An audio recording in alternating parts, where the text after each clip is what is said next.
Hello दोस्तों, MS word की नई सीरीज में हम लोग सीखेंगे कि स्मार्ट आर्ट क्या होता है, इसको कैसे यूज़ करते हैं, इसको यूज़ करने के बाद हम अपने डॉक्यूमेंट को और अट्रैक्टिव कैसे बना सकते हैं। तो सबसे पहले हम लोग सीखते हैं कि स्मार्ट आर्ट होता क्या है।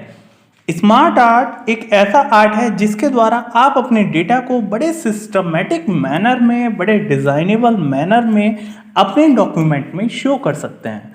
स्मार्ट आर्ट का यूज़ ही वही है जिसकी मदद से जो भी आप डाटा आप अपना नॉर्मली लिखना चाह रहे हैं, आप उस नॉर्मल डाटा को किसी डायग्राम की मदद से अगर आप लिखें तो वो ज़्यादा अट्रैक्टिव होगा।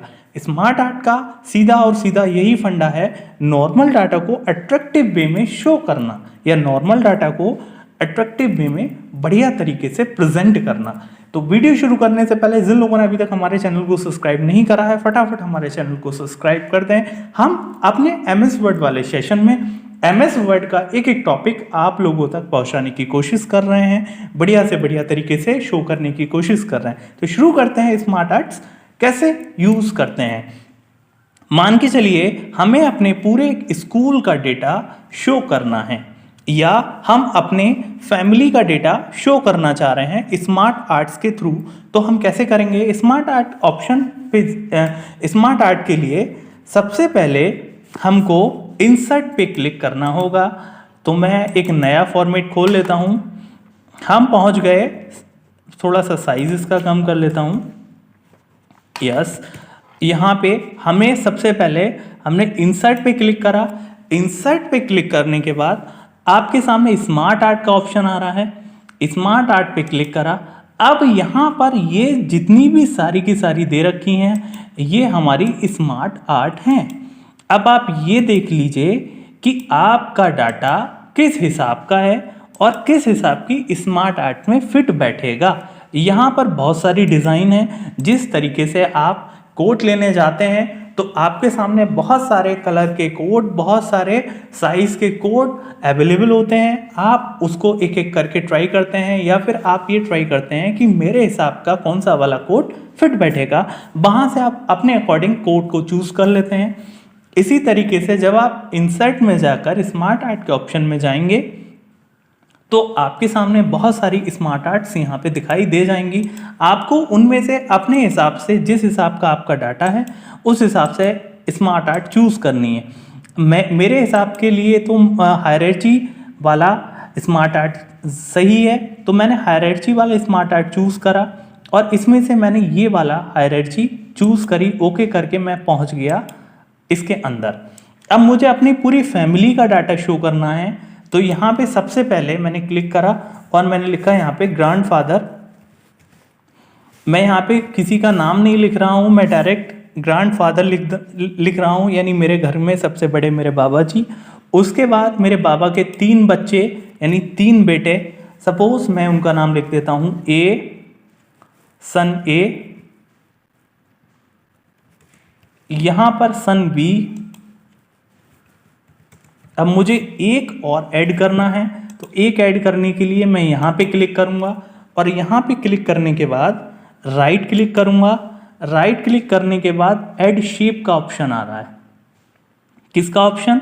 Add shape. ऐड शेप वाले ऑप्शन पर जब मैं गया तो यहाँ पर 4 ऑप्शन आ रहे हैं: add shape after, add shape before, add shape above और ऐड शेप बिलो। आफ्टर का मतलब बाद में। अगर मुझे इसके बाद में कोई और नई यही एक बॉक्स जोड़ना है तो ऐड शेप आफ्टर पे क्लिक करूंगा।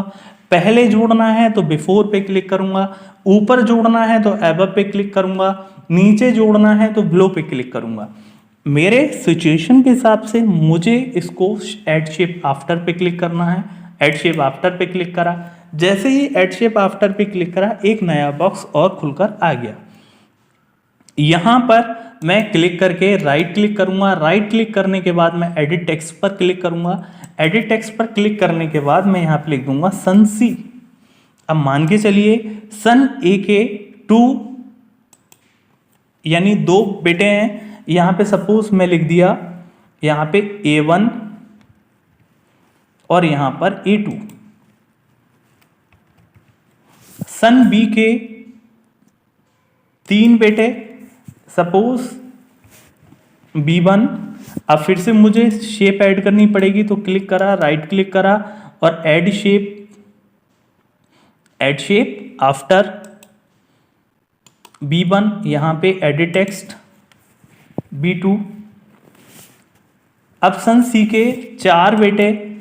अब मैं क्लिक करूँगा और फिर ऐड शेप पे जाऊँगा। अब ऐड शेप बिलो, क्योंकि नीचे ही तो चाहिए मुझे, ऐड शेप बिलो। अब यहाँ पर फिर क्लिक करके मैं यहाँ पे लिख दूँगा C1, फिर क्लिक करूँगा, राइट क्लिक करूँगा और ऐड शेप आफ्टर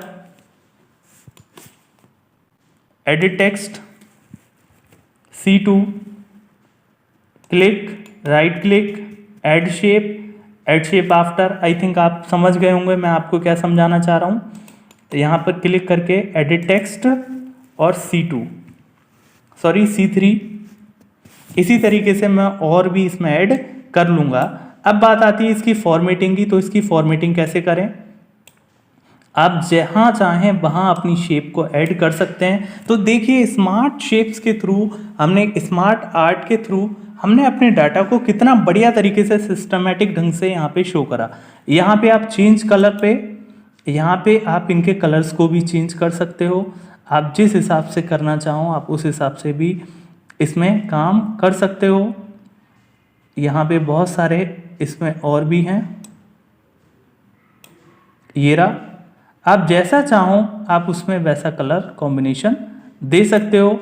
मेरे हिसाब से सबसे बढ़िया कलर कॉम्बिनेशन ये है।